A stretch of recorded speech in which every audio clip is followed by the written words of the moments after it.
এবং মহাবিশ্ব সৃষ্টি করার পরে অনন্তকাল অনেক সময় পর্যন্ত এই মহাবিশ্বে মানুষের কোনো অস্তিত্ব ছিল না। এখন মানুষের কর্মকাণ্ড দেখলে মনে হয় যে মানুষই সব। মানুষ বিশ্ব চালাচ্ছে, অর্থনীতি চালাচ্ছে, রাজনীতি চালাচ্ছে, সমাজনীতি চালাচ্ছে, পরিবার চালাচ্ছে, ধর্ম চালাচ্ছে, মানুষ সব কিছু করছে। মানে এখন ভাবখানা দেখলে মনে হয় যে মানুষ ছাড়া পৃথিবীতে আর কিছুই নাই, আমরাই সব, আর পৃথিবীটা আমাদেরই। আল্লাহ পাক যদিও বা এই পৃথিবীর সব কিছু আমাদের জন্যই সৃষ্টি করেছেন, কিন্তু এই মহাবিশ্বে একটা সময় ছিল যখন মানুষের কোনো অস্তিত্বই ছিল না। সূরা দাহরের 1 নম্বর আয়াত পড়ে দেখেন, আল্লাহ পাক বলেছেন, হাল আতা আলাল ইনসান হিনুম মিনাদ দাহরি লাম ইয়াকুন শাইআম মাযকুরা। মানুষের উপর একটা সময় চলে গেছে যখন মানুষ কোনো আলোচ্য বিষয়ই ছিল না। মানুষ কোনো আলোচ্য বিষয় ছিল না, মহাবিশ্ব তার জায়গায় ছিল, কিন্তু এই মহাবিশ্বে আমরা ছিলাম না। এরপর আল্লাহ রাব্বুল আলামিন মানুষ সৃষ্টি করলেন, করে ফেরেশতাদেরকে বললেন সিজদা করতে। তার আগে আল্লাহ পাক যা করেছেন, আল্লাহ পাক ফেরেশতাদেরকে ডেকে বলেছেন যে আমি পৃথিবীতে খলিফা পাঠাতে চাই। ওয়াইয ক্বালা রাব্বুকা লিল মালায়েকা ইন্নী জাঈলুন ফিল আরদি খলিফা। যখন আল্লাহ পাক ফেরেশতাদেরকে বললেন যে নিশ্চয়ই আমি পৃথিবীতে আমার খলিফা পাঠাতে চাই, এই পৃথিবী মানুষের জন্য তখনই হবে যখন আমরা আল্লাহর খলিফার মতো কাজ করব। পৃথিবীতে মানুষের কাজ যদি শয়তানের খলিফার মতো হয়, তাহলে এই পৃথিবী আমার জন্য নয়, এই পৃথিবী আমাকে সময় দিবে না। কথা বোঝা যায়? এই পৃথিবীতে আল্লাহ পাক মানুষকে পাঠানোর আগে ফেরেশতাদেরকে জিজ্ঞাসা করেছিলেন যে আমি পৃথিবীতে খলিফা পাঠাতে চাই। খলিফা কে? খলিফার কাজ কি? খলিফা কি সেই ব্যক্তি যে সারাদিন টিকটক করে? খলিফা কি সেই ব্যক্তি যার নামাজের কোনো খবর নাই? খলিফা কি সেই ব্যক্তি যে রোজাও রাখে না, জাকাতও দেয় না? খলিফা কি সেই যে আল্লাহ বিরোধী আইন করে? খলিফা কি সেই ব্যক্তি যে মুসলিমদেরকে দমন পীড়ন করে, রক্ত ঝরায়? খলিফা কি সে ব্যক্তি যে ব্যক্তি আল্লাহর যাবতীয় আদেশ লঙ্ঘন করে আর নিষেধগুলোর উপর আমল করে? কে খলিফা? আল্লাহ পাক খলিফার সংজ্ঞা দিয়েছেন সূরা সদের মধ্যে। কোন সূরায়? সদ পড়ে দেখেন, শেষের দিকে পাবেন। আল্লাহ পাক বলছেন, ইয়া দাউদ, হে দাউদ আলাইহিস সালাম, ইন্না জাআলনাকা খলিফাতান ফিল আরদ। হে দাউদ, আমি তোমাকে পৃথিবীতে আমার খলিফা করে পাঠিয়েছি। ওই যে আদম আলাইহিস সালামকে আল্লাহ পাক খলিফা করে পাঠিয়েছেন, দাউদ আলাইহিস সালামকেও আল্লাহ পাক বলেছেন আমি তোমাকে পৃথিবীতে খলিফা করেছি। তোমার কাজ হচ্ছে ফাহকুম বাইনান নাসি বিল হক। তোমার কাজ হচ্ছে পৃথিবীতে তুমি মানুষের মাঝে আল্লাহর বিধান দিয়ে বিচার ফয়সালা করবে, সত্যের মানদণ্ডে ন্যায় বিচার করবে। ওয়ালা তাত্তাবিউল হাওয়া, নিজের প্রবৃত্তির অনুসরণ করবে না। যদি তুমি প্রবৃত্তির অনুসরণ করো, এটা তোমাকে আল্লাহর সরল পথ থেকে বিচ্যুত করে দিবে। আর যারা আল্লাহর সরল পথ থেকে বিচ্যুত হয়, তাদের জন্য অপেক্ষা করছে যন্ত্রণাদায়ক শাস্তি, বিমা নাসু ইয়াউমাল হিসাব, এই কারণে যে তারা হিসাবের দিনটা ভুলে গেছে। খলিফার ফাংশন কি বুঝতে পারলেন? পৃথিবীটা তখনই আমাদের হবে যখন আমরা আল্লাহর খলিফা হতে পারবো। আর আল্লাহর খলিফা কোশ্চিনকালেও আল্লাহর অবাধ্য হয় না, আল্লাহর আদেশ এবং নিষেধকে লঙ্ঘন করে না। আর দাউদ আলাইহিস সালাম এমন একজন নবী ছিলেন যিনি জেরুজালেম থেকে সারা বিশ্ব শাসন করেছিলেন, এবং তার পরবর্তীতে তার সন্তান সুলাইমান আলাইহিস সালাম তিনিও একই কাজই করেছেন। বরং সুলাইমান আলাইহিস সালামের সময় আল্লাহ পাক তাকে এত ক্ষমতা দিয়েছিলেন যে জিন জাতি পর্যন্ত তার আনুগত্য করত। সুবহানাল্লাহ। বাতাস তার কথা শুনত। একটা আরশে তিনি বসতেন, মাসের পর মাস দূরত্ব মুহূর্তেই সফর করত একটা চেয়ার, কুরসি। বাতাসকে আল্লাহ পাক তার অনুগত করে দিয়েছিলেন। আল্লাহ পাক তাকে অন্যান্য প্রাণীর ভাষা বোঝার ক্ষমতা দিয়েছিলেন। আল্লাহ পাক তাকে কি দেন নাই? দুনিয়ার এবং আখিরাতের যাবতীয় নেয়ামা আল্লাহ পাক সুলাইমান আলাইহিস সালামকে দিয়েছেন। সুবহানাল্লাহ। তারপরেও তিনি উদ্ধত অহংকারী ছিলেন না, তিনি বিনয়ী ছিলেন। আর আজকে আমরা যে যেখানেই থাকি না কেন, সামান্য ক্ষমতা পেলেই উদ্ধত হয়ে যায়, অহংকারী হয়ে যায়। আল্লাহ পাক আমাদেরকে অহংকারী চরিত্র থেকে হেফাজত করুন, আমিন। আল্লাহ পাক ফেরেশতাদেরকে জিজ্ঞাসা করেছিলেন এই বিষয়টা। তো ফেরেশতা মণ্ডলী বলেছিলেন, আতাজআলু ফীহা মান ইউফসিদু ফীহা ওয়া ইয়াসফিকুদ দিমা। হে আল্লাহ, আপনি কি এমন কাউকে পৃথিবীতে পাঠাতে চান যে পৃথিবীতে গিয়ে দুইটা কাজ করবে, ফিতনা ছড়াবে আর রক্তপাত ঘটাবে? ফিতনা ছড়াবে এবং রক্তপাত ঘটাবে। পৃথিবীর দিকে তাকিয়ে দেখেন, মানুষ এখন কি কাজ করছে সারা পৃথিবীতে? ফিতনা ছড়াচ্ছে এবং রক্তপাত ঘটাচ্ছে। এগুলোকে জিনজাতি করছে? যাহারাল ফাসাদু ফিল বাররি ওয়াল বাহরি বিমা কাসাবাত আইদিন নাস। আল্লাহ পাক সূরা রুমের মধ্যে বলেছেন, জলে এবং স্থলে যত বিপর্যয় ছড়িয়ে পড়েছে এগুলো মানুষের হাতের কামাই। আপনি আল্লাহর কথা ডিনাই করতে পারবেন না, এটা আল্লাহর কথা। আপনি দেখেন বিশ্বের দিকে এক দেশ আরেক দেশকে যে আক্রমণ করছে, বিশ্বটাকে একটা নিউক্লিয়ার যুদ্ধের দিকে নিয়ে গেছে, এটা কি জিনজাতি করেছে? না। এই নিউক্লিয়ার ওয়েপেন্সগুলো কি মানবতার কল্যাণে কাজ করবে? না। একটা যদি আল্লাহ না করুক বিস্ফোরিত হয়, আর এটা সমূহ সম্ভাবনা আছে যে হতেই পারে আগামীতে, তখন বিশ্বের এই অবস্থা থাকবে না? কোশ্চিন গেল থাকবে না। আপনি দেখেন অর্থনীতির মধ্যে আমরা যে সুদভিত্তিক অর্থনীতি চালু করেছি, এটা কি জিনজাতি করেছে? না। আর এর মধ্য দিয়ে কি আমাদের কল্যাণ হচ্ছে? না। আমরা সংস্কৃতির নামে যে অশ্লীলতা ছড়িয়ে দিয়েছি, নারী পুরুষের ফ্রি মিক্সিং, বেলাল্লাপনা ছড়িয়েছি, পর্নোগ্রাফি ছড়িয়েছি, মাদকদ্রব্য ছড়িয়ে দিয়েছি। আমরা নারীরা এখন পোশাক পরেও নগ্ন হয়ে ঘুরছে, পুরুষ নারীর পোশাক পরছে, নারী পুরুষের পোশাক পরছে, ফাংশনাল রোল চেঞ্জ হয়ে গেছে। প্রজন্মের পর প্রজন্ম যাচ্ছে, তারা জীবনের উদ্দেশ্য কি জানে না। মাদক, ক্যাসিনো, টিকটক, ফেসবুক, ইউটিউবিং ইত্যাদি ভোগবিলাসে তারা ব্যস্ত আছে। এগুলো কি জিনজাতি করছে? না। ফাসাদ, যত ফাসাদ, গ্লোবাল ফাসাদ, ইকোনমিক ফাসাদ, পলিটিক্যাল ফাসাদ, সামাজিক ফাসাদ, প্রতিটা সেক্টরে, পারিবারিক ফাসাদ, কোনো ক্ষেত্রেই ফাসাদ জিনজাতি ছড়াচ্ছে না। কারা ছড়াচ্ছে? এটা আল্লাহ বলেছেন, যাহারাল ফাসাদু ফিল বাররি ওয়াল বাহরি বিমা কাসাবাত আইদিন নাস। মানুষের ফাসাদ এমন পর্যায়ে পর্যন্ত চলে গেছে যে প্রাকৃতিক ভারসাম্য এখন নষ্ট হয়ে যাচ্ছে। গতকালকের নিউজ দেখবেন যে হিমবাহ এত দ্রুত গলছে, বিগত শতাব্দীর চাইতে 80 গুণ বেশি দ্রুত বরফ গলে যাচ্ছে, এবং এতে 100 কোটি মানুষের জীবন হুমকির মুখে সামনে। এর কারণ হচ্ছে বাতাসে, পরিবেশে কার্বন ডাইঅক্সাইড, কার্বন মনোক্সাইড গ্যাসটা বেশি, এবং মিলস অ্যান্ড ফ্যাক্টরিজ, ইন্ডাস্ট্রিজ, এগুলোর মধ্য দিয়ে আমরা পরিবেশের ভারসাম্য নষ্ট করে ফেলেছি। কে করেছে? জিনজাতি? না, মানবজাতি। সুবহানাল্লাহ। প্রত্যেকটা সেক্টর, জলবায়ু দেখেন, ভৌগোলিক পরিবর্তনগুলো দেখেন, বনভূমি উজাড় করা দেখেন, এই যে জমিনের উপর জুলুম দেখেন, আকাশ নিয়ে এখন যুদ্ধ হচ্ছে, অমুক গ্রহ আমার, এ বলছে না অমুক গ্রহ আমার, মহাকাশ বাহিনী পর্যন্ত গঠন করছে। যত ফাসাদ দেখবেন সব মানুষ করছে। এই কথাটাই ফেরেশতারা বলেছিলেন, আতাজআলু ফীহা মান ইউফসিদু ফীহা ওয়া ইয়াসফিকুদ দিমা।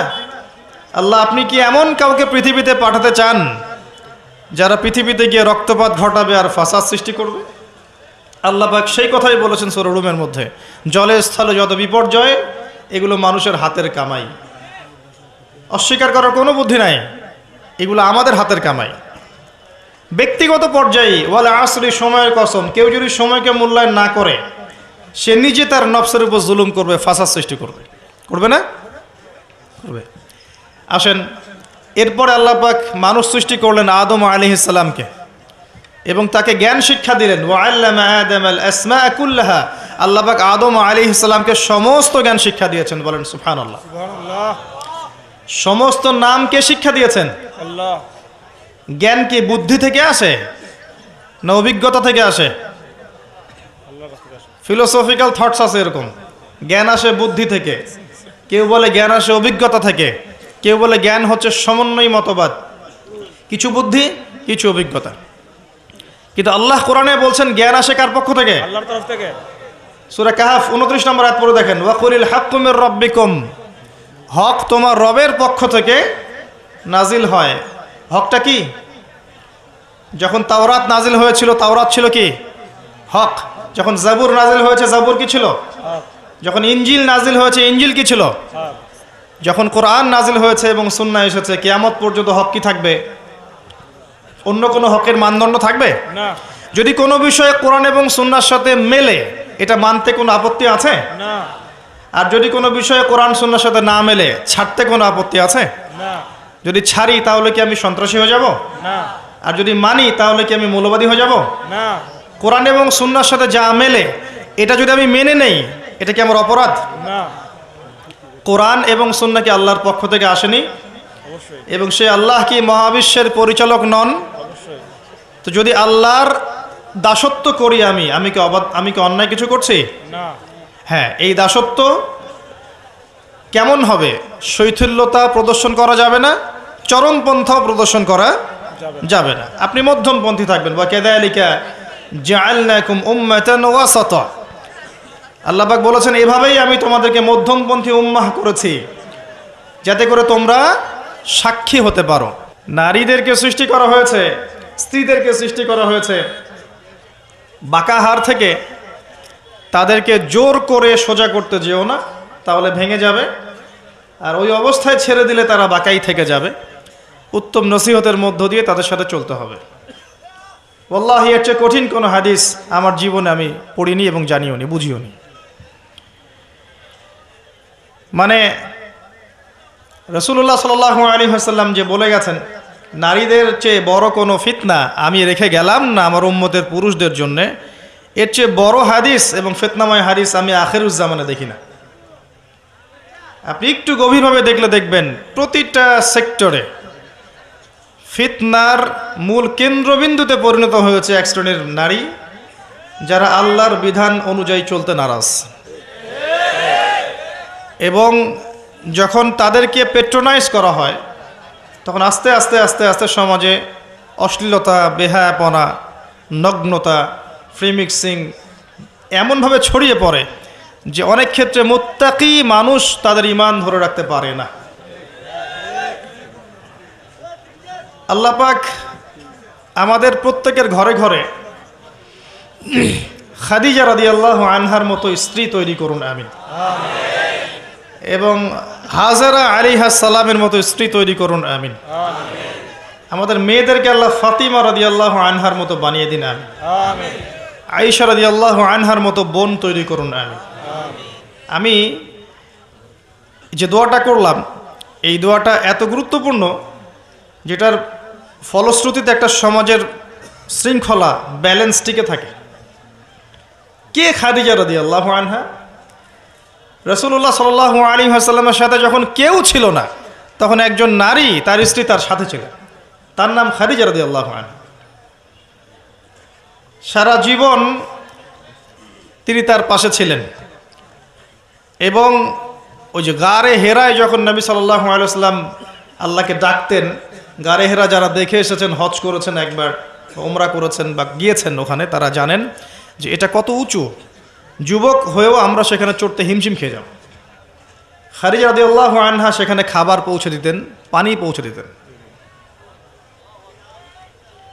তার সম্পত্তি, তার সম্মান, তার মর্যাদা, তার ব্যাংক ব্যালেন্স, প্রতিপত্তি সব কিছু তিনি মুহাম্মদ সাল্লাল্লাহু আলাইহি ওয়াসাল্লাম এবং তার দ্বীনের জন্য উৎসর্গ করে দিয়েছেন।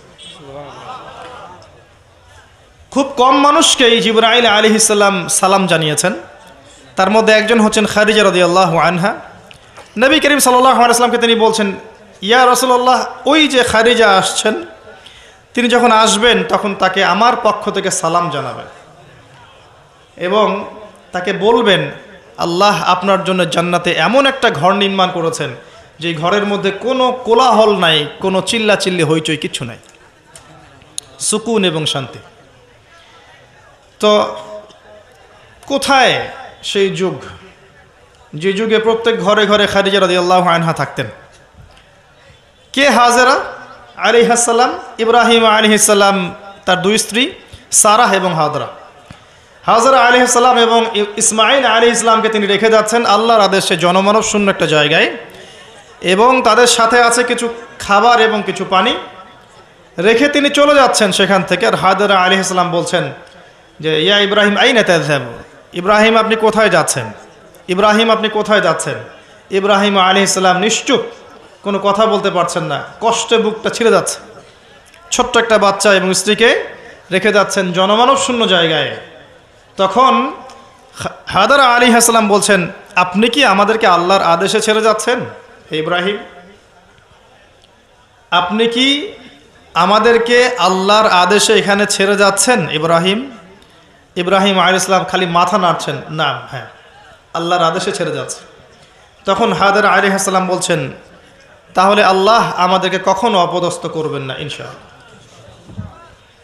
এই সেই নারী যার কাছে খাবার নেই, পানি নাই, সামান্য কয়েকটা খেজুর, ছোট্ট একটা বাচ্চা, পানির যন্ত্রণায় বাচ্চা কাতরাচ্ছে, তিনি দৌড়াচ্ছেন সাফা থেকে মারওয়া, মারওয়া থেকে সাফা, যদি একটু পানি পান। আল্লাহর কাছে এই দৌড়ানোটা এত ভালো লেগেছে, আল্লাহ পাক কিয়ামত পর্যন্ত এটা রেখে দিয়েছেন। সুবহানাল্লাহ। আপনি হজ করতে যাবেন, এই কাজটা না করলে আপনার হজ হবে?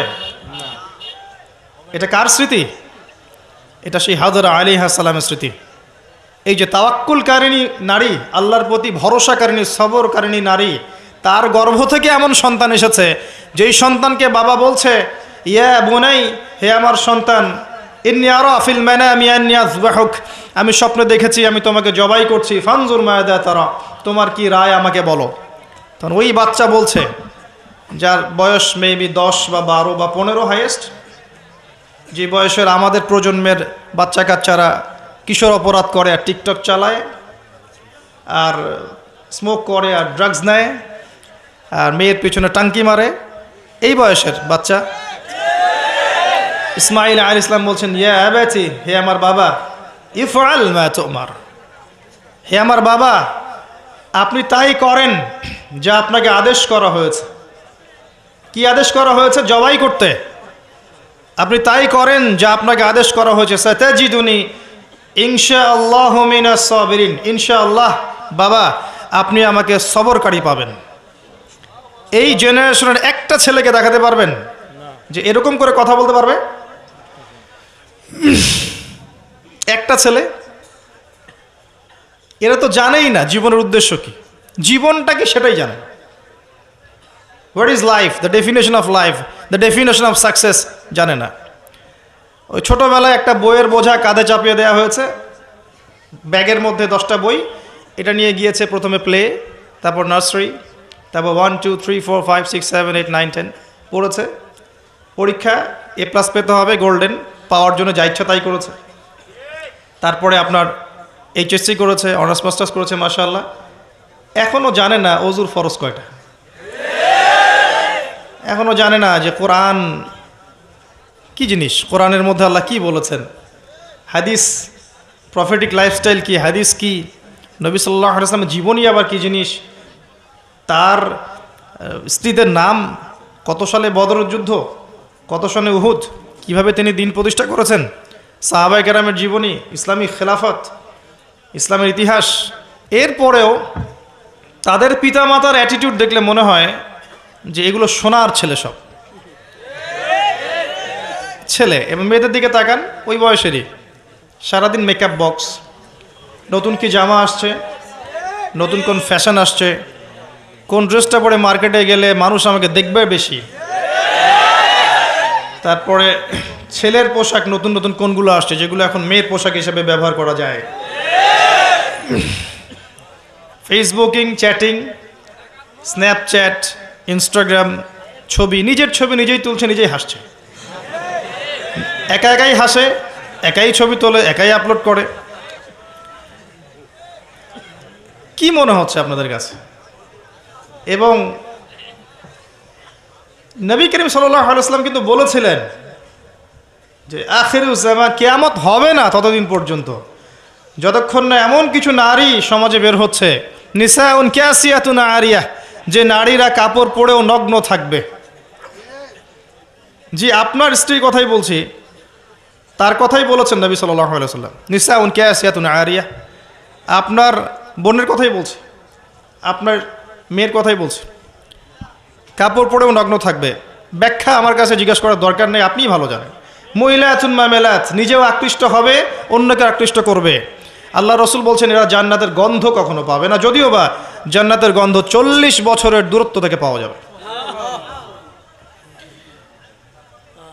জীবনের উদ্দেশ্য জানে না তারা। এই নারীদেরকে পাওয়ার জন্য যখন আপনি ব্যস্ত হয়ে আছেন, তখন আপনি নিজের পায়ে কুড়াল মারছেন না, বরং কুড়ালেই পা মারছেন। এদেরকে পাওয়ার জন্য আপনি যখন ব্যস্ত হয়ে আছেন, তখন আপনি কুড়ালে পা মারছেন, নিজের পায়ে কুড়াল মারছেন না। যখন তারা আপনার ঘরে আসবে, কশ্চিনকালেও তারা ইসমাইলের মতো সন্তান জন্ম দিতে পারবে না, এবং তাদের চাহিদা পূরণ করতে আপনার সারা জীবনটা শেষ হয়ে যাবে। আপনার চাহিদা পূরণ করতে এবং সন্তুষ্ট করতে আপনি হিমশিম খেয়ে যাবেন। দিন একদিকে চলে যাবে, দুনিয়া আর একদিকে চলে যাবে। হাজার চেষ্টা করলেও দেখবেন আপনি দিন নিয়ে চলতে পারছেন না। টোটালি ফিতনাময় পরিবেশ। ইনশাআল্লাহ আমি 14 ফেব্রুয়ারির আগে আরেকটা কনস্ট্রাকটিভ লেকচার দিব ইনশাআল্লাহ, অপেক্ষায় থাকেন। কিন্তু আজকে এই টপিকটা আমি এখানে বলতে চাচ্ছি না, কারণ আমার মূল টপিকটা থেকে আমি সরে যাব। যতটুকু বলার বলছি, কিন্তু পুরো ডিটেলস আমি বিষয় আজকে বলতে পারবো না, সময় পাবো না। এতটুকু শোনেন, যে বয়সে ইসমাইল আলাইহিস সালাম এই কথাটা বলেছেন, এই বয়সের জেনারেশন আমাদের দেশে কি করছে দেখে নেন, বিশ্বে কি করছে দেখে নেন। হ্যাঁ, এতটুকু বলি, আপনি এই বয়সে যাই করছেন, ইসরায়েলের ইহুদির সন্তানরা ওই বয়সে তাই করছে না। জি, তারা আপনার আমার মতো কাজ করছে না। ওরা জানে ওদের উদ্দেশ্য কি। ওরা আমাদেরকে আমাদের উদ্দেশ্য থেকে সরিয়ে দিয়েছে, কিন্তু ওরা জানে ওদের উদ্দেশ্য কি। ওরা চায় বিশ্ব শাসন করতে, এবং তারা সেটা করে দেখাচ্ছে। আর আমরা তো জানি না যে আমরা একটা সিংহের জাতি, বীরের জাতি। সারা বিশ্ব আমরা দাপিয়ে বেরিয়েছি এক সময়, শতাব্দীর পর শতাব্দী। এটা আমাদের যুব সমাজ জানেই না। মনে করিয়ে দেওয়া লাগে খালেদ বিন ওয়ালিদ একজন বীর ছিলেন, উমর ইবনুল খাত্তাব একজন বীর ছিলেন। এগুলো তাদেরকে বুঝানো লাগে, বলে দেওয়া লাগে। আপনি রাস্তায় হাঁটেন এবং এই নর্মাল সোসাইটির ছেলেদেরকে মাইক নিয়ে নিয়ে জিজ্ঞাসা করেন যে উমর রাদিয়াল্লাহু আনহু কত বছর বয়সে ইসলাম কবুল করেছিল তুমি জানো? বলবে যে উমর রাদিয়াল্লাহু আনহু কে। দেখবেন যে দেশের কথা জিজ্ঞাসা করেন, স্বাধীনতা দিবস কবে, ভাষা দিবস কবে, জিজ্ঞাসা করেন আন্তর্জাতিক মাতৃভাষা দিবস কবে, হিউজ অ্যামাউন্ট অফ পিপল আছে বাংলাদেশে, বলতে পারবে না কোন দেশে, সিরিয়াসলি বলতে পারবে না। ইংলিশ মিডিয়াম ব্যাকগ্রাউন্ডের প্রচুর সন্তান আছে, আর এটা আমার চেয়ে ভালো আপনি জানেন না, আমরা এই ব্যাকগ্রাউন্ড থেকে উঠে আসছি। ইংলিশ মিডিয়াম ব্যাকগ্রাউন্ডের অনেক বাচ্চা আছে, দেশের ঐতিহ্য সংস্কৃতি সম্পর্কে যাররা পরিমাণ খবর রাখে না। কই, তাদের বিরুদ্ধে তো কখনো মিডিয়া তেরে আসে না, আসে? মাদ্রাসায় তেরে আসবে। মাদ্রাসায় গিয়ে জিজ্ঞাসা করবে জাতীয় সঙ্গীতের 10 লাইন বলতে পারো? এই জাতীয় সঙ্গীতের 10 লাইন অনেক ইংলিশ মিডিয়ামের বাচ্চাও পারে না। কই, ওটা নিয়ে রিপোর্ট তো করেন নাই। তো আমাদের ডাবল স্ট্যান্ডার্ড আছে। আমি একটা কথা বলতে চাচ্ছি যে আমাদের প্রজন্ম না দেশ, না ইতিহাস, না সংস্কৃতি, না ইসলাম, কোনো কিছুর খবর রাখে না এই প্রজন্ম এখন। আর এই সময়গুলো কিন্তু খুব দ্রুত এসেছে। বিগত 10-20 বছরে কিন্তু এমন ছিল না, খেয়াল করে দেখেছেন? বিগত 20 বছরে কিন্তু এমন ছিল না, এই প্রজন্মগুলো ছিল না। এবং সময় খুব দ্রুত পরিবর্তন হচ্ছে। আল্লাহ ভালো জানেন আমাদের বাচ্চাদের না জানে কি হবে। আল্লাহু আ'লাম তাদের যে কি হবে আল্লাহ ভালো জানেন। আমার তো মনে হয় ওদের ব্রেইন পর্যন্ত কন্ট্রোল করা হবে। এমনভাবে ব্রেইন ওয়াশ করে দিয়েছে যে দেখবেন পাবলিক লাইফ আর প্রাইভেট লাইফের পার্থক্য বোঝে না। একটা জিনিস প্রাইভেট, ওটাকে পাবলিক করে ফেলবে, নিজেই করে দিবে, মানুষ করবে না। নিজে কি করছে না করছে প্রত্যেকটা মুহূর্ত তাকে মানুষকে জানাতে হবে। এই যে আমি এখন বাথরুমে গেলাম, এই যে আমি এখন বের হলাম, আমি এখন ওযু করছি, আমি এখন এটা করছি। একটা অসুস্থ জেনারেশন, একটা মানসিক বুদ্ধিবৃত্তিক প্রতিবন্ধী একটা জেনারেশন তৈরি হয়েছে, আমাদের অগোচরেই হয়েছে। আর আমরা এদেরকে লাই দিয়েছি, ছোট আছে এরা, নাক চিপলে দুধ বের হয়, ছোট আছে বলে বলে। আচ্ছা, ইসমাইলের দিকে তাকান, তিনি তার বাবাকে বলছেন ইয়া আবাতি ফাইল মা তুমার, হে আমার বাবা, আপনি তাই করেন যা আল্লাহ আপনাকে আদেশ করেছেন। সাতাজিদুনি ইনশাআল্লাহু মিনাস সাবিরিন, ইনশাআল্লাহ আপনি আমাকে ধৈর্যশীল পাবেন। আর এই সন্তান জন্ম দিয়েছেন ওই হাজরা আলাইহিস সালাম। না আছে পরিবারে ইব্রাহিমের মতো কর্তা, না আছে পরিবারে হাজরা আলাইহিস সালামের মতো মা, আর না আছে ইসমাইলের মতো সন্তান। যতক্ষণ মানুষ ভালো না হবে কোশ্চিনকালেও কখনো সমাজ ভালো হয় না। আর মানুষ যতক্ষণ বদলাচ্ছে না, আপনি উপরের লেভেলের কখনো পরিবর্তন আশা করতে পারেন না। আমাদেরকে নিয়েই সব কিছু, মানুষই সব, আমাদেরকে নিয়েই সব কিছু। আমরা ভালো না হলে কোশ্চিনকালে উপরের লেভেলে মানুষ ভালো হবে না। তারা আকাশ থেকে টপকায়নি, আমাদের মধ্য থেকে উঠেছে। এই জেনারেশনকে তাকান, খুবই হৃদয় বিদারকভাবে কথাগুলো বলছে। এর ছেলেদের অবস্থা এমন। আরও কিছু গেমস আছে, অনলাইন গেমস, দেখবেন বিভিন্ন গেমস, মুভিজ, কালচার্স, এগুলোতে এত এডিক্টেড, মানে 5 বার মুয়াজ্জিন ডাকছে হাইয়া আলাস সালাহ, ও কানেই যায় না ওর। নামাজ কি জিনিস, মানে কখনো কখনো দেখা যায় এই টাকা নেয়ার জন্যে, এই গেমসের টাকা নেয়ার জন্যে, বা যে ছোটোখাটো নেশাগুলো করে এগুলো টাকা নেয়ার জন্যে চুরি করতে, ডাকাতি করতে, কাউকে হত্যা করতে, পিতামাতার অবাধ্য হতে, এমনকি পিতামাতাকে খুন করতে পর্যন্ত দ্বিধা করছে না। কত ঘটনা আছে, এগুলো এক্সাম্পল দেওয়ার দরকার নেই আমার, আপনারা জানেন, পেপার পত্রিকা খুললেই দেখা যায় এগুলা। আমরা যেন জেনেও না জানার ভান করছি, দেখেও না দেখার ভান করছি, তা আমাদের বাচ্চারা এভাবে নষ্ট হয়ে যাচ্ছে। আর এই জেনারেশনের মেয়েদের দিকে তাকানো, যে বললাম,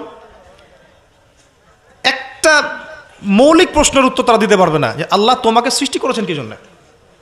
তুমি যে পৃথিবীতে আসছো, তুমি যে নাচো, তুমি যে বিউটি কন্টেস্টে যাও, তুমি যে অশ্লীল পোশাক পরে হাঁটো, তুমি যে এমন পোশাক পরো যে পোশাক পরে তোমার গায়ের সব কিছু দেখা যায়, তুমি যে এভাবেই নগ্ন হয়ে রাস্তাঘাটে শপিং মলে ঘুরছো, তুমি যে একটা পরিবারের স্ত্রী, তোমার যে পরিবারের উপর কিছু দায়িত্ব আছে, এ সম্পর্কে তোমার কোনো ভ্রুক্ষেপ নাই, স্বামী থাকা সত্ত্বেও যে তুমি পরকীয়া করছো, তোমার সন্তানকে যে প্রতিপালন করছো না, এমনকি সন্তান নিতেও তার আগ্রহী না, মানে এত প্রবলেমস। তোমাকে সৃষ্টি করেছেন কি জন্য আল্লাহ পাক পৃথিবীতে? আর তোমরা যদি এই জমিনে না থাকতা, এই দুনিয়ার কোনো পরিবর্তন হতো কি না? এই প্রজাতিগুলো, এই প্রাণীগুলো, এই গবাদি পশুগুলো যদি পৃথিবীতে না থাকতো, তাহলে কি পৃথিবীর ভারসাম্য নষ্ট হয়ে যেত? পৃথিবী কি ধ্বংস হয়ে যেত? আল্লাহ পাক সৃষ্টি করেছেন কেন, এই উত্তরটুকু জিজ্ঞাসা করেন। নিজেও নিজেকে জিজ্ঞাসা করেন, আপনার ছোট ভাইকে জিজ্ঞাসা করেন, এই ইয়াং জেনারেশনকে জিজ্ঞাসা করেন, এবং মেয়েদেরকে জিজ্ঞাসা করেন, আল্লাহ তোমাকে সৃষ্টি করেছেন কেন বলো তো? এই পৃথিবীতে তুমি আছো কি জন্যে? মানে আপনারা, আমরা যে পৃথিবীতে আছি, আমরা সবাই, আমরা না থাকলে পৃথিবীর কি ক্ষতি হবে সেটা আমাকে বলেন। একসময় কি আমরা ছিলাম? তখন পৃথিবীর কোনো ক্ষতি হয়েছে? একসময় যে আমরা থাকবো না, তখন কি পৃথিবী থেমে থাকবে? মাঝখানের এই সময়টা আমরা কি জন্য আসছি পৃথিবীতে? এই মৌলিক একটা প্রশ্নের উত্তর, এর উত্তর খুঁজে পায় সে আল্লাহর কাছে চলে আসবে ইনশাআল্লাহ। এর উত্তরটা কি জানেন? ওয়ামা খালাকতুল জিন্না ওয়াল ইনসা ইল্লা লিয়াবুদুন। আল্লাহ আবেগ মাখা কণ্ঠে বলছেন যে আমি মানুষ এবং জিন জাতিকে শুধুমাত্র আমার ইবাদত করার জন্যই সৃষ্টি করেছি। এটা আপনার পৃথিবীতে থাকার উদ্দেশ্য। আল্লাহ পাক এমনি এমনি খাওয়াচ্ছেন, এমনি এমনি পড়াচ্ছেন, শ্বাস নিচ্ছি আমরা, এমনি এমনি আল্লাহ পাক পরিবার দিয়েছেন, স্ত্রী সন্তান সব দিয়েছেন, ব্যবসা বাণিজ্য দিয়েছেন, এমনি সব কিছু আল্লাহ পাক এমনি আমাদেরকে ছেড়ে দিবেন? সূরা কিয়ামত শেষের দিকে আছে, মানুষ কি ভেবেছে তাকে এমনি ছেড়ে দেওয়া হবে? মানুষ কি ভেবেছে তাকে এমনি ছেড়ে দেওয়া হবে? সূরা আনকাবুতের দিকেও আছে, প্রথমের দিকে, তোমরা কি ভেবেছো এমনি এমনি ছেড়ে দেওয়া হবে?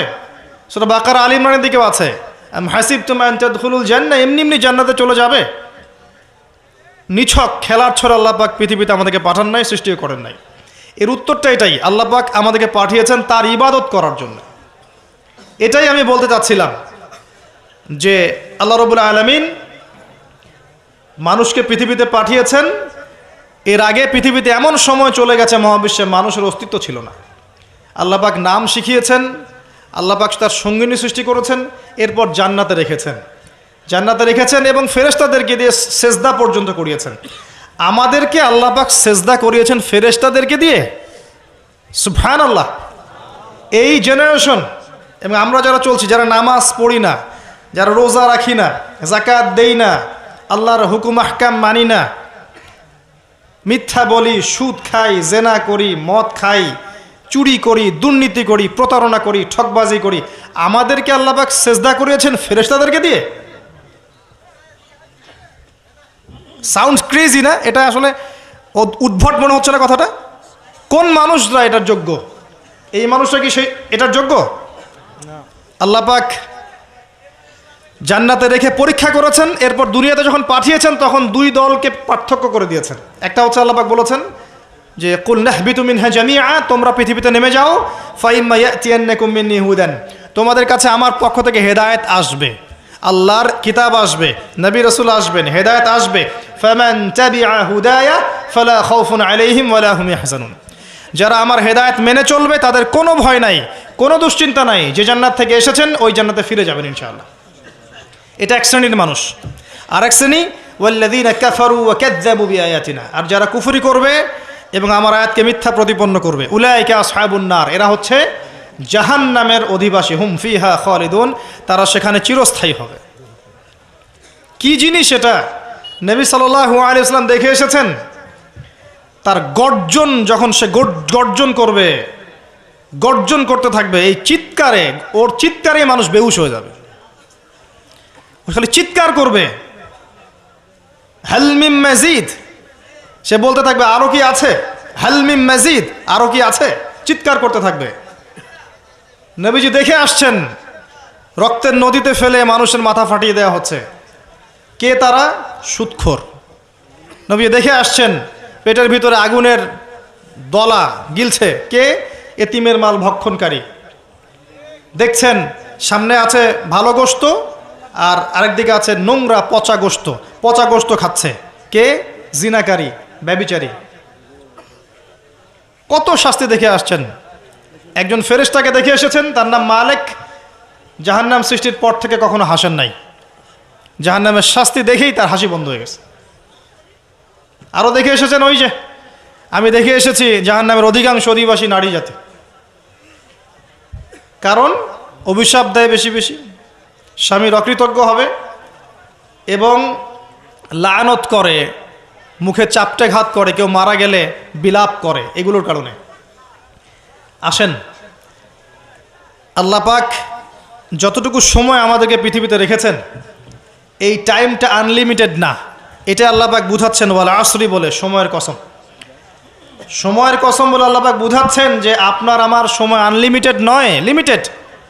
এই জন্য আপনি জানেন না আপনার লিমিটেশন অফ হায়াত কতটুকু।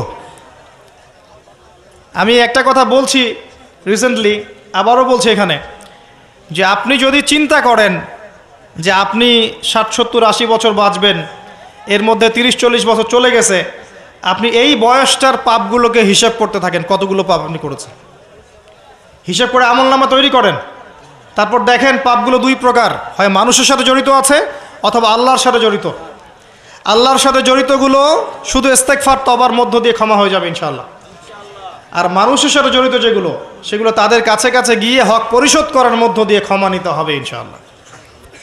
সবার সামনে দাঁড়িয়ে বলতে হবে যে আমি তোমার হক নষ্ট করেছিলাম, আমি তোমার টাকা মেরে খেয়েছি, আমি তোমাকে গালি দিয়েছি, তোমার গীবত করেছি, তোমাকে তহমত দিয়েছি, তোমার কাছে ক্ষমা চাচ্ছি, আল্লাহর ওয়াস্তে মাফ করে দাও, তারপরে ক্ষমা হবে।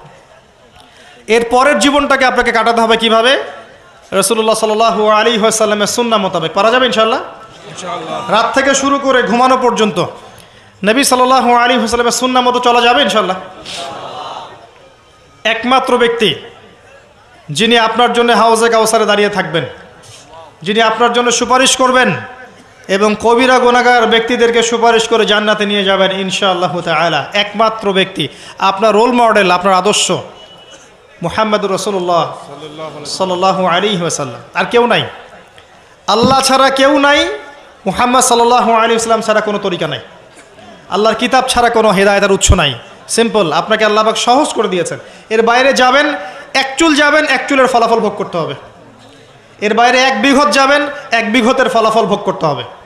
এর বাইরে যোজন যোজন দূর যাবেন, ওই ফলাফল ভোগ করতে হবে ইনশাআল্লাহ। আল্লাহ পাক আমাদেরকে বোঝার তৌফিক দান করুন। আল্লাহ পাক সময়ের কসম করে আপনাকে আমাকে সতর্ক করছেন, তবে এটাও বলছেন যে মানুষ ক্ষতির মধ্যে আছে। আমি বলেছি অলরেডি মানুষের ক্ষতিগুলো কি কি। ইহকালীন জীবনে মানুষ ক্ষতির মধ্যে আছে, পরকালের জীবনেও মানুষের জন্য ক্ষতি অপেক্ষা করছে। আল্লাহ পাক মানুষের ক্ষতি সম্পর্কে একটা আয়াতই যথেষ্ট, যেটা তিনি বলেছেন সূরা আরাফ 179 নম্বর আয়াত। আল্লাহ পাক বলেছেন, ওয়ালাকাদ যারানা লিজাহান্নামা কাসীরাম মিনাল জিন্নি ওয়াল ইনস। আমি শেষ করছি, অল্প সময় বসেন। আল্লাহ পাক বলছেন, আমি প্রচুর জিন আর মানুষকে দিয়ে জাহান্নাম পূর্ণ করব। কথাটা কি কানে ঢুকলো আপনাদের? মানুষ এবং জিনকে দিয়ে আল্লাহ পাক জাহান্নাম পূর্ণ করবেন, মানে আমি আপনি জাহান্নামে যাচ্ছি, নাউযুবিল্লাহ। মানুষের জিনই যাবে, গরু ছাগল গবাদি পশু যাবে না, আমরাই যাব, আমাদের জন্যই জাহান্নাম অথবা আমাদের জন্যই জান্নাত। কারা তারা? লাহুম কুলুবুন লা ইয়াফকাহুনা বিহা, হৃদয়ে ছিল উপলব্ধি করতো না, হৃদয়ে ছিল উপলব্ধি করতো না, কারণ এটা জাহান্নামে যাওয়ার। ওয়ালাহুম আ'য়ুনুন লা ইউবসিরুনা বিহা, চোখ দিয়েছিলাম দেখেনি। ওয়ালাহুম আযানুন লা ইয়াসমাউনা বিহা, কান দিয়েছিলাম শোনে নাই। উলাইকা কাল আনআম, এই শ্রেণীর মানুষকে আল্লাহ পাক বলছেন এরা গবাদি পশু, দে আর জাস্ট লাইক ক্যাটলস। বাল হুম আদাল, বরং তার চেয়েও তারা নিকৃষ্ট। উলাইকা হুমুল গাফিলুন, তারা হচ্ছে গাফেল সম্প্রদায়। আমরা দোয়া করি আল্লাহর কাছে আল্লাহ পাক যেন আমাদেরকে এদের অন্তর্ভুক্ত না করেন। আমিন। গবাদি পশু না হতে হলে কি হতে হবে? মানুষ হতে হবে। আর মানুষ সেই যে ব্যক্তি আল্লাহর খলিফা, আল্লাহর খলিফা সেই যার জন্য এই পৃথিবী, আর আল্লাহর বিধান যারা মেনে চলছে তাদের জন্যই এই পৃথিবী। আল্লাহ পাক তো বোঝার তৌফিক দান করুন, আমিন। চারটা কাজের কথা আল্লাহ পাক বলেছেন, শেষ করছি এখানে। চারটা কাজ, অনলি চারটা, যে চারটা কাজ যদি মানুষ করতে পারে ইনশাআল্লাহ আযজা ওয়া জাল হাসতে হাসতে জান্নাতে চলে যাবে ইনশাআল্লাহ। এখানে আমভাবে মানুষের জন্য চারটা কাজের কথা বলা হয়েছে, আবার মহিলাদের জন্যও আলাদা করে চারটা কাজের কথা বলা হয়েছে। এখানে কি মহিলারা আছে? আচ্ছা, মহিলাদেরটা আগে বলে শেষ করি। তাদেরকে চারটা কাজ করতে বলা হয়েছে। বলা হয়েছে এই চারটা কাজ তারা যদি করে জান্নাতের যে কোনো দরজা দিয়ে প্রবেশ করতে পারবে ইনশাআল্লাহ। আর বলে রাখি, জাহান্নামের বেশিরভাগ অধিবাসী হবে নারী জাতি, তার মানে এই চারটা কাজ বেশিরভাগ মেয়ে করতে পারবে না। সিম্পল। 1 নাম্বার, 5 ওয়াক্ত সালাত, ওয়াক্ত হয়ে গেলেই তারা সালাত পড়বে। সালাত তো এখন অনেক মাদ্রাসার মেয়েও পড়ে না, জানেন? হ্যাঁ, অনেক সময় দেখা যায় মানে কালচারাইজড হয়ে পড়ছে, কিন্তু মাদ্রাসা থেকে বের হয়ে গেছে, নামাজ ছেড়ে দিয়েছে। একটা চাপের মধ্যে ছিল, নামাজ পড়তো, ছেড়ে দিয়েছে, নামাজ শেষ। নামাজ 5 ওয়াক্তের কথা বলা হচ্ছে। আবার অনেক সময় দেখা যায় অনেক মহিলা বা মেয়ে যারা বিপথে ছিল, তওবা করে ইসলামের দিকে এসেছে, এরা দেখবেন মাশাআল্লাহ অনেক কঠিন পর্দা করছে, নামাজ পড়ছে, এমন আছে। তারপরে রাসূল সাল্লাল্লাহু আলাইহি ওয়াসাল্লাম বলেছেন রমজান মাসের সওম, রমজান মাসে রোজা রাখতে হবে, দ্বিতীয় কাজ। 3 নাম্বার, লজ্জাস্থানের হেফাজত, মানে খাস পর্দা। আর মেয়েদের পুরো দেহই লজ্জাস্থান, মেয়েদের পুরো দেহটাই কি লজ্জাস্থান। আর 4 নাম্বার, স্বামীর আনুগত্য করা। স্বামীর, এটা তো মঙ্গল গ্রহের কথা, এই কথার তো বাস্তবায়ন থাকতে পারে না এই সমাজে, সম্ভব?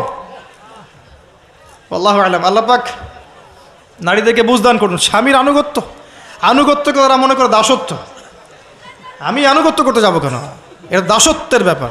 আমি কখনো দাসত্ব করতে রাজি নই, বরং আমরা সমান। আমরা কি সমান? আল্লাহ পাক দিয়েছেন অগ্রাধিকার, সে চায় সম অধিকার। আল্লাহ দিয়েছেন অগ্রাধিকার, মানে পুরুষের চেয়ে নারীর অধিকারটা আল্লাহ বেশি দিয়েছেন কোরআন এবং হাদিসে। আর ওকে শিখিয়ে দেওয়া হয়েছে যে তুমি সমান অধিকারের আন্দোলন করো, তাই করছে। তো তারপরেও দিন শেষে গিয়ে দেখবেন যা লাউ তাই কদুই আছে। আসলে আদতে কোনো পরিবর্তন হয়নি, প্রেক্ষাপটের শুধু ফাসাদ ছড়িয়েছে, জেনা বেড়েছে, ধর্ষণ বেড়েছে, পরকীয়া বেড়েছে, সামাজিক কাঠামো ভেঙে গেছে, এবং ডে বাই ডে আর হতেই আছে। রাত এখন আর রাত নাই, রাত দিন হয়ে গেছে। আবার দিনও এখন দিন নাই, দিন আবার রাতের পোশাক পরছে। আর রাত যখন রাত থাকে না, দিন যখন দিন থাকে না, তখন দিন কি করে? দিন আর রাতের কাছে গিয়ে সুখ পায় না, দিন দিনের কাছে যায়। এই জন্য সমকামিতা বাড়ছে। কথা বোঝা যায়? এই জন্য সমকামিতা বাড়ছে। আর মাশাআল্লাহ রাতও এখন রাতের সাথে থাকতে চায়। সেও বলে যে পুরুষের সাথে বিয়ে করার দরকার নেই, আমরা নারীর সাথে বিয়ে করব, লিভ টুগেদার। এবং বিভিন্ন দেশে এটাকে আবার বৈধতাও দেওয়া হয়েছে। হ্যাঁ, কোন বিশ্বে থাকেন, বিশ্বের খবর নেন, তখন আপনি চিন্তা করবেন যে আমি যদি আসহাবুল কাহাফের মতো চলে যেতে পারতাম খুব ভালো হতো। আপনি যদি প্রেক্ষাপট সত্যি বুঝতে পারেন তখন মনটা চাবে যদি কেউ আমাকে পাহাড়ের কোনায় একটু জায়গা দিত, আর 2 বেলা খাবারের ব্যবস্থা আমার থাকতো, আমার সাথে আর অল্প কিছু মানুষ থাকতো, আমরা টোটালি সমাজ থেকে আলাদা, ওখানে আমরা চাষবাস করছি, খাচ্ছি যাচ্ছি, 5 ওয়াক্ত আজান হচ্ছে, নামাজ হচ্ছে, শান্তি শৃঙ্খলার সাথে এখানে বসবাস করছি, ওখানে মারা যাচ্ছি, এই ফিতনার মধ্যে আসছি না। মনে হতো এটি অনেক ভালো, হাজার গুণে। দরকার নাই আমার সিভিলাইজড হওয়ার। আর এই হাদিসটা নবী সাল্লাল্লাহু আলাইহি ওয়াসাল্লাম বলেছেন কিন্তু আখিরুজ্জামানে এমন একটা ফিতনা সময় আসবে যখন মুমিনের জন্য কিছু সম্পদ হবে, শ্রেষ্ঠ সম্পদ হবে, কিছু গবাদি পশু, কিছু গরু, কিছু ছাগল, যেগুলো নিয়ে সে পাহাড়ি এলাকায় চলে যাবে, সেখানে একা একা থাকা শুরু করবে, সে তার দিন নিয়ে পালিয়ে যাবে ফিতনা থেকে। এগুলো হাদিসেও আছে। আসহাবুল কাহফ এটাই করেছিলেন। যাই হোক, তবে শুরুতে এটা করতে যাওয়া বুদ্ধিমানের কাজ না, কারণ আগে আপনাকে ঈমান লালন করতে হবে, ঈমানের দাওয়াত দিতে হবে, প্রচার প্রসার করতে হবে, বিপদ আপদ বালা মুসিবত আসলে সবর করতে হবে, পরিস্থিতি পরিবর্তনের চেষ্টা করতে হবে। দেন যদি দেখেন যে কোনোভাবেই কোনো কাজ হচ্ছে না, আস্তে আস্তে করে ফিতনা থেকে ডিসকানেক্টেড হয়ে যান। আমর ইবনে আস রাদিয়াল্লাহু আনহু বলছেন, ইয়া রাসূলুল্লাহ, ফিতনার সময় কিভাবে চলবো? নবী সাল্লাল্লাহু আলাইহি ওয়াসাল্লাম বলছেন, কম কথা বলবা, কথা একদম কম বলবা। তারপর কি করবো ইয়া রাসূলুল্লাহ? ঘরে থাকবা, প্রয়োজনে বেরি হবে না বাইরে। ঘরে থাকবা, দরজা লাগিয়ে দিয়ে, বিনা প্রয়োজনে বেরি হবে না বাইরে। আর কি ইয়া রাসূলুল্লাহ? বেশি বেশি তোমার গুনাহের জন্য কান্নাকাটি করবা, ইনশাআল্লাহ তুমি সফল হয়ে যাবে। এর অপশন নাই আপনার সামনে। এখন আসেন, 4টা কাজ করতে বলেছেন। নারীদের 4টা কাজ বললাম, নামাজ, 5 ওয়াক্ত, সওম, আরেকটা কি বললাম? লজ্জাস্থানে হেফাজত, খাস পর্দা, এবং 4 নম্বর হচ্ছে স্বামীর আনুগত্য। আর খাস পর্দা বলতে আমি ডিজিটাল বোরখা বুঝাইনি। এমন বোরখা পরে যদি গায়ের অঙ্গ প্রত্যঙ্গ বোঝা যায়, বোরখা পরেও যদি গায়ের অঙ্গ প্রত্যঙ্গ বোঝা যায়, কাঠামো বোঝা যায়, ওই বোরখাটা আগে পুড়িয়ে ফেলবেন।